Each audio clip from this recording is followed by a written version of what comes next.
Olá pessoal, esse vídeo vai ser um react, né, ao vídeo do Mago Rabelo, onde ele discorre sobre o método crítico histórico do Jacobson, né? Então, basicamente, ele coloca lá que, por esse método, né, você tem um texto, imagina, os evangelhos, compostos ali por volta dos anos 80, escritos nos anos 80. Ele está se referindo a atos ali da vida de Jesus que ocorreram ali pelos anos 30, né? Então, para você analisar esse texto, você tem que levar em conta o contexto dos anos 80, contexto em que esse autor está escrevendo.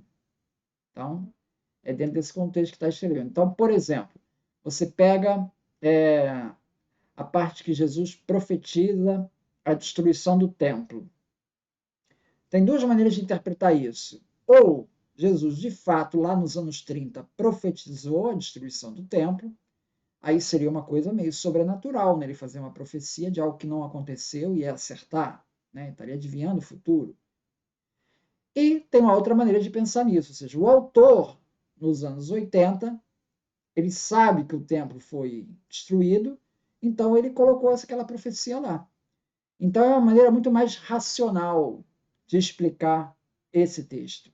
Então esse método crítico histórico, ele vai optar sempre pela explicação mais racional. O que é mais racional? É ele ter escrito aqui ou ter previsto a profecia? Profecias não existem, logo é isso aqui. Ele escreveu, o autor colocou essa profecia lá, uma vez que ele já sabe o resultado da profecia. É o que chamamos de profecia historicizada, né? Uma profecia após os acontecimentos. Tá? O problema desse método histórico crítico, né, é que ele, já deu para perceber, ele é extremamente racional, né? Ele leva o racionalismo à última consequência, né? Então, você acaba tirando do Jesus, personagem histórico de Jesus, a característica de profecia. Todas as profecias que Jesus fizer, na verdade, foram todas inseridas posteriormente. Jesus, histórico, não profetizou nada, né? Se é que existe, por essa metodologia, você até chegar à conclusão que não existe, né? Mas, então, Jesus não profetizou nada, né? Então, você tira dele esse elemento, profecia, e que é um elemento importante para você entender o personagem de Jesus. Qual é o problema que eu vejo nisso, então? O problema é que, para você fazer essa análise, você tem que se ater ao contexto do autor, com certeza, onde ele está escrevendo, mas você não deve perder de vista o contexto da época que você está escrevendo, no caso dos anos 30. Qual era o contexto ali? O contexto ali era de uma sociedade judaica que estava o tempo todo trabalhando com essas questões de profecia. Você vinha ali de uma, um ambiente apocalíptico de Qumran, os documentos do Qumran deixaram isso bem claro, isso está no ar, né? Essa apocalíptica toda, essas profecias de final dos tempos, está ali circulando, né? Então, Jesus ter feito uma profecia estava dentro daquele ambiente dos anos 30 que ele estava, está perfeitamente enquadrado. Você não tem como tirar isso, você vai descaracterizar o Jesus. Então, eu entendo que o que pode acontecer? O que pode acontecer é o autor, quando for descrever o fato, por exemplo, a profecia de Jesus, ele colocar alguns elementos ali da época dele, mas não que ele inventou tudo, entende? É uma mistura. Parte é um registro histórico que ele trouxe, tá? Por meio de testemunhas ou por meio ainda de uma tradição oral ou por meio de algum escrito anterior, né? E parte vem do contexto que ele está colocando. Essa questão da mistura fica bem caracterizada em alguns exemplos. Eu tenho aqui um livro aqui do Joaquim Gnilka, sobre Jesus de Nazaré, e ele vai contar uma história interessante. Aquela passagem que Jesus cura um paralítico, e eles levam o paralítico por cima do telhado, né? Aí ele fala assim: o enfermo é trazido à presença de Jesus por 4 homens. Mas Jesus se encontra dentro da casa de Simão Pedro, em Cafarnaum, e a casa está cercada de gente. Então eles sobem ao telhado, fazem uma abertura e fazem o enfermo descer pela abertura, juntamente com a maca.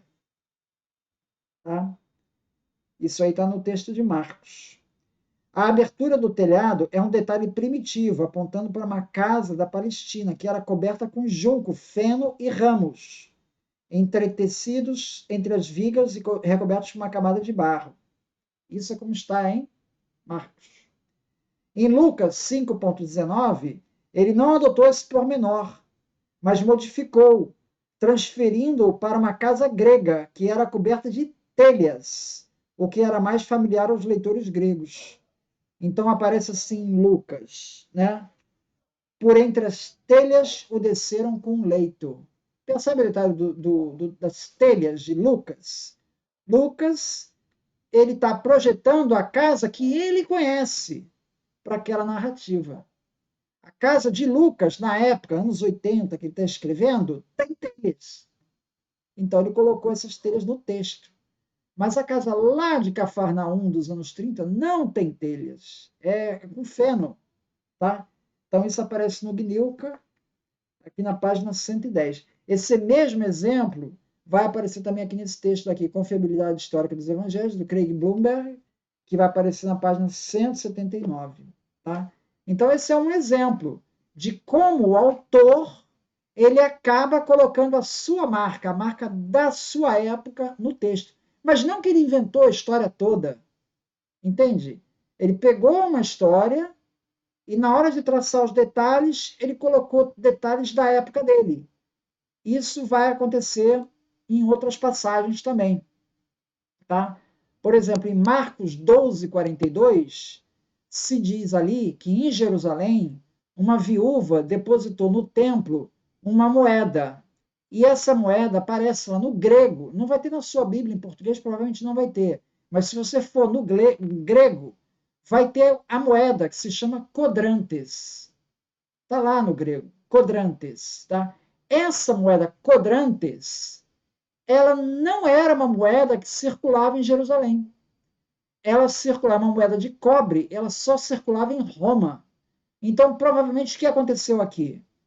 Provavelmente, Marcos, né? Marcos 12:42, Marcos, quando vai relatar esse caso da viúva que doou, ele usou a moeda que ele conhecia em Roma. Marcos possivelmente está escrevendo de Roma. Entende?